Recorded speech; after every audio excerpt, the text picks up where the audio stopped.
সালাতের মধ্যে সাইয়্যিদুল ইস্তিগফার বা আল্লাহর প্রশংসা করা যাবে কিনা একটি প্রশ্ন। কোনো অসুবিধা নেই, কারণ রাসূল আকরাম সাল্লাল্লাহু আলাইহি ওয়াসাল্লাম থেকেই বর্ণিত সাইয়্যিদুল ইস্তিগফার আন তাকুলা আল্লাহুম্মা আনতা রাব্বি লা ইলাহা ইল্লা আনতা খালাকতানি ওয়া আনা আবদুক ওয়া আনা আলা আহদিকা ওয়া ওয়া'দিকা মাস্তাতা'তু আউযু বিকা মিন শাররি মা সানাতু আবুউ লাকা বিনি'মাতিকা আলাইয়া ওয়া আবুউ লাকা বিযামবি ফাগফির লি ফাইন্নাহু লা ইয়াগফিরু যুনুবা ইল্লা আনতা। আমরা যে মানে আপনার যেই ইস্তিগফারটা আল্লাহুম্মা ইন্নী যালামতু নাফসি, যে দোয়াটা পড়ে নিয়েছি বা এটা মুখস্থ করে নিচ্ছি, নামাজে এটা পড়ি, এটা তো নবীজি সাল্লাল্লাহু আলাইহি ওয়াসাল্লাম হযরত আবু বকর সিদ্দিক রাদিয়াল্লাহু তাআলা আনহুকে শিখিয়েছিলেন, তাকে পড়ার জন্য বলছি না। এটাও ভালো, কিন্তু তাই বলে সবসময় এটা পড়তে হবে আর অন্যটা পড়া যাবে না এমন কোনো জরুরি না।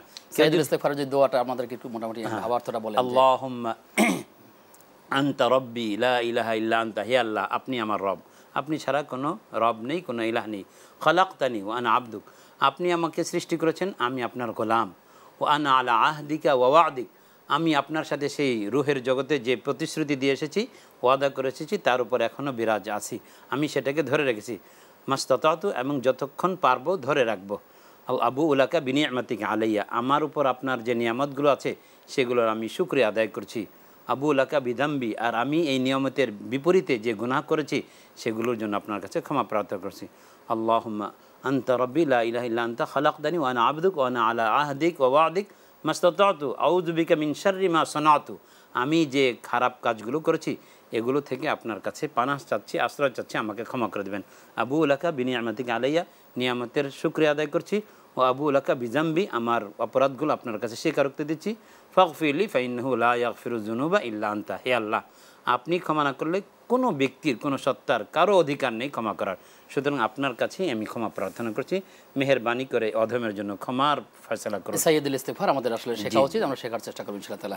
মোহতারাম, একটি হাদিসের দৃষ্টি আকর্ষণ করতে চাই যে আসলে বৃষ্টির সময় দোয়া কবুল হয়, এরকম দুটি সময় কথা আছে যখন দোয়া ফেরত দেওয়া হয় না, যদি আমাদেরকে একটু বলেন।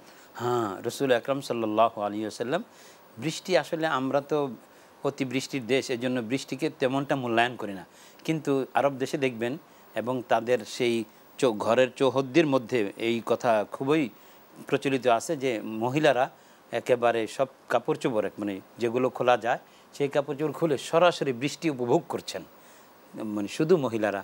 আবার পুরুষরা তাদের আঙ্গিনায়, তাদের পরিমণ্ডলে এভাবে বৃষ্টিকে উপভোগ করছেন। বৃষ্টি আল্লাহ তাআলার একটা রহমত। তাহলে বৃষ্টির পানি গায়ে লাগানো সুন্নাহ, সেটাই হতে বলছেন। জি জি, বৃষ্টি পানি গায়ে লাগানো এটা সুন্নাহ।